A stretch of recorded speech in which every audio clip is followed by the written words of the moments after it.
네, 이 문제 취재한 이지은 기자와 함께 좀 더 얘기 나눠보겠습니다. 네, 이 기자.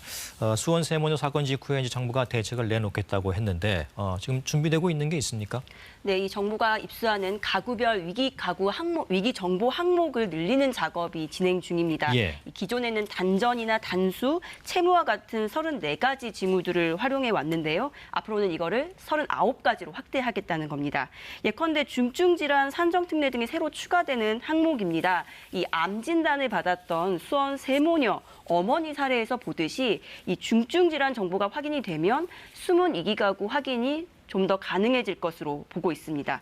여기에 아픈 가족을 돌보는 취약 청년들도 지원 대상에 포함하기로 했습니다. 예, 정보를 더 많이 모아서 복지 사각을 줄이겠다는 건데 이게 좀 실제 효과가 있을까요?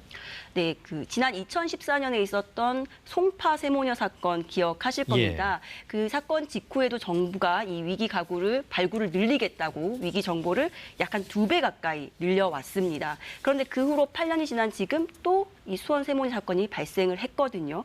결국은 별 실효가 크지 않았다는 얘기입니다. 예. 중요한 건 이 데이터보다도 현장일 텐데 아직까지 정부는 이 전산 자료와 같은 기존 데이터에 의존하는 기존의 해법을 되풀이하는 분위기입니다. 네.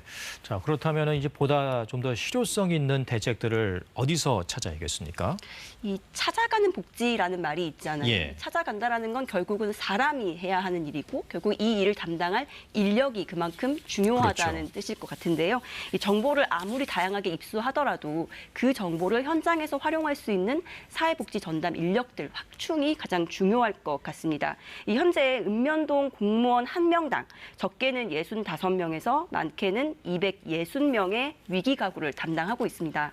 이런 비율로는 꼼꼼한 현장 점검이 아무래도 좀 어려울 것 같거든요. 예. 이 대안으로는 이제 경찰청과 같은 유관 기관과 협력을 해서 이 소재 불명의 사람들 좀 더 찾아낸다거나 또 지역 공동체를 활용하는 방안이 거론이 되고 있습니다.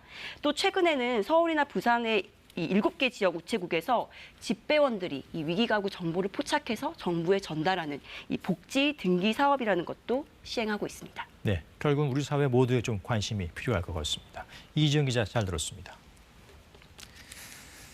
네, 이 수원에 살던 세 모녀에겐 감춰진 사연이 하나 더 있습니다. 2년 전 급성 루게릭병으로 먼저 세상을 떠난 큰아들 얘기입니다.